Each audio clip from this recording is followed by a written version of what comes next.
歡迎來到新聞頻道，明星們很高興您訂閱了該頻道。肖戰新劇《小城良方》下雪戲路透，太冷了，粉絲心疼不已。1月錦州，零下10幾度，演員肖戰為減少台詞時哈氣影響鏡頭，開拍前竟飲下冰水。鏡頭外，同劇演員王彥霖的擁抱則如寒夜中的炭火，短暫卻溫暖。這一幕如同一枚稜鏡，折射出當代演藝行業的光譜。一端是極致的專業與付出，另一端則是在高壓環境中依然生生不息的人文溫度。影視行業素有戲比天大的傳統，而在當下工業化制作體系中，這種傳統已演變為一種極致的專業主義。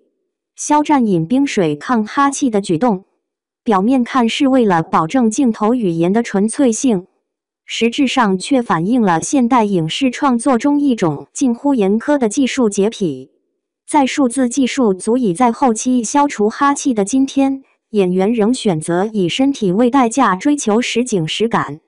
這種選擇本身就值得深思。這種專業主義的極端體現，既是行業進步的標誌，也可能成為異化的開端。當敬業被量化為飲下多少冰水，在低溫中堅持多久，專業精神便有滑向自我剝削的危險。事實上，真正的專業主義不應僅以身體損耗為度量衡，而應體現在對角色理解的深度、情感表達的精度與藝術創造的純度上。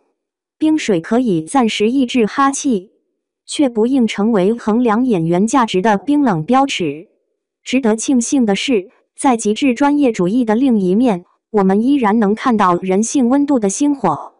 王彥霖在零下20度環境中給予肖戰的擁抱，雖只持續片刻，卻如一道裂縫，讓高壓、快節奏的創作環境透進了人性的微光。這種同行間的相互支撐，在競爭白熱化的演藝圈尤顯珍貴。影視創作本質上是集體藝術，而集體藝術最需要的恰是這種相互理解、支持與尊重的場域溫度。當行業話語過度聚焦於個體的犧牲與付出時，我們更應關注那些構建良好創作生態的互動與關懷。一個擁抱看似微不足道，卻是抵抗行業異化、維繫創作初心的人文抗寒劑。演員的職業倫理不應是單向度的自我犧牲，而應包含雙重維度：一是對藝術的專業追求，二是對自我與同行的人文關懷。飲冰水體現的是前者，擁抱則指向後者。二者並非對立，而是優秀創作生態的一體兩面。值得深思的是，當下輿論對演藝行業的關注往往偏向吃苦敘事，而較少探討如何通過制度設計、行業規範與創作理念的更新，減少不必要的苦。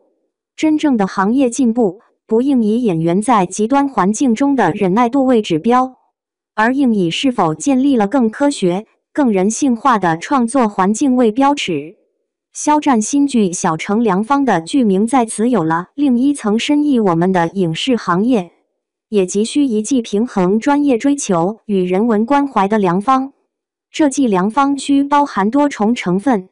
科學的拍攝計劃、人性化的工作條件、對創作規律的尊重，以及同行間真誠的支持。影視創作的魅力，恰恰在於它是理性技術與感性表達的結合。過度偏向任何一端，都會損害藝術的完整性。當技術追求變得冰冷時，需要人性的溫度來暖化；當情感表達失之隨意時，又需要專業的框架來規範。理想的狀態是找到二者間的最佳配比，讓藝術在專業與溫情的雙重滋養中自然生長。零下20度的錦州雪夜，一杯冰水與一個擁抱，構成了一幅當代影視創作的微縮圖景。它提醒我們，最動人的藝術既需要極致的專業精神作為骨架，也需要溫暖的人文關懷作為血脈。在這個追逐流量與效率的時代，或許我們最需要的，正是這種在冰與火之間尋找平衡的智慧，既不讓專業主義冷卻了人心，也不讓溫情敘事稀釋了藝術的純度。畢竟，最好的表演永遠誕生於專業與人性的交匯處，最好的作品永遠孕育於尊重藝術規律與關懷創作者的雙重土壤中。